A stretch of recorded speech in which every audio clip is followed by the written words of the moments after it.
За Северно-Тракийската коалиция, която няма почти нищо общо с Червен бряг, имам предвид произхода им, кога са се заселили, как са се заселили и най-важното – претенциите им и кой какво е получил от Червен бряг.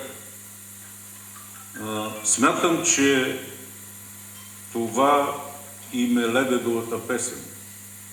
Те просто повече няма да съществуват, ако не победат и ако техният лидер не стане кмет. А как ще се разплащат след това? Какво ще бъде? Само мога да предполагам, тъй като настървението, с което ни плюят и с което се демонстрират като алтернатива, говорим за нищо друго. За страх. На подлост сме се нагледали. Как му викаше господин Георгиев? Северно-Тракийския, какво беше? Или това е гор. Сега ще ви разкажа една история. Гледам кои партии са в тази коалиция. Нова Зора, тя лева партия. Реформаторски блок, десна. Бареков, АБВ и тракийските дружества. Обаче председател на тракийските дружества е на Цветомир Йотов. Тук Златна панега си нам. Викаме къде? Тракийци тук в Червен бряг. Ама и такава партия. Тук има представителство. И отивам, там дето има един магазин, до Иван Ганчаров. Там работи племенника на Цветомир. Той се казва Йон. Вика, бе, Йонко, моето момче. Ама аз не съм знаел, че вие сте с тракийско потекло, бе. Казва, че Чумиро, преди сме до Курново. И вика, твоя първи братовчет на Цветомир на сина му останал представител на тракийските дружества. Йонко се чеше по главата, че ще кажа на работа. Баба мога да родила тати. Обаче вика, щъртилата донеса от чичи. Стигахме до извода, че Цветомир го донеса щъртила долу от Хармани, Ямбол, Пловдивско. И затова неговият син основал тракийските дружества. Обаче най-интересно, че пък шеф на предизборния щаб е партийният секретар на ЖП, партийната организация на БСП Николай Недев. В широка коалиция. Кажете ми сега. Вътре е известният, примерно, Цибара, той е на второ место, сина му на 29-то, кой играе преференциал. Той от Сухачи, как се казваше, бе? Сега това станал мелничар, че мога се казва. Максим. Той си е вкарал и двамата сина. Интересна история. Ако е имал дъщеря, не да вкара, ама не е имала. Какво това чудо? Друга тук в стената, аз го бех подготвил специален поздрав за Вълов. Ей, сега пуста. Тук е неговия синдикален бос, моят приятел Пешо Кръстев. Като се напълнял, Пешо Кръстев се стачкува. Що бе, Пешо? Отнели са на Вълов концесията. Кой бе? Бе, ти от ГЕРБ. Викам, чакай, Пешо, ти кажа на работа. Не, тия, би го отнел Орешарски. С решение Министерския съвет.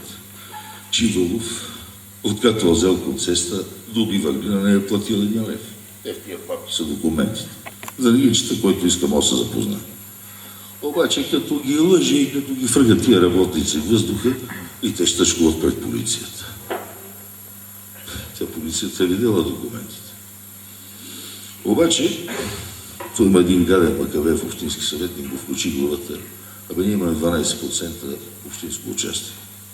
Я да се пръкнем, имаме право да искаме от данъчното. И като направяме разпечатката от напа на двете му фирми, човека без лихвите дължи 1 200 000.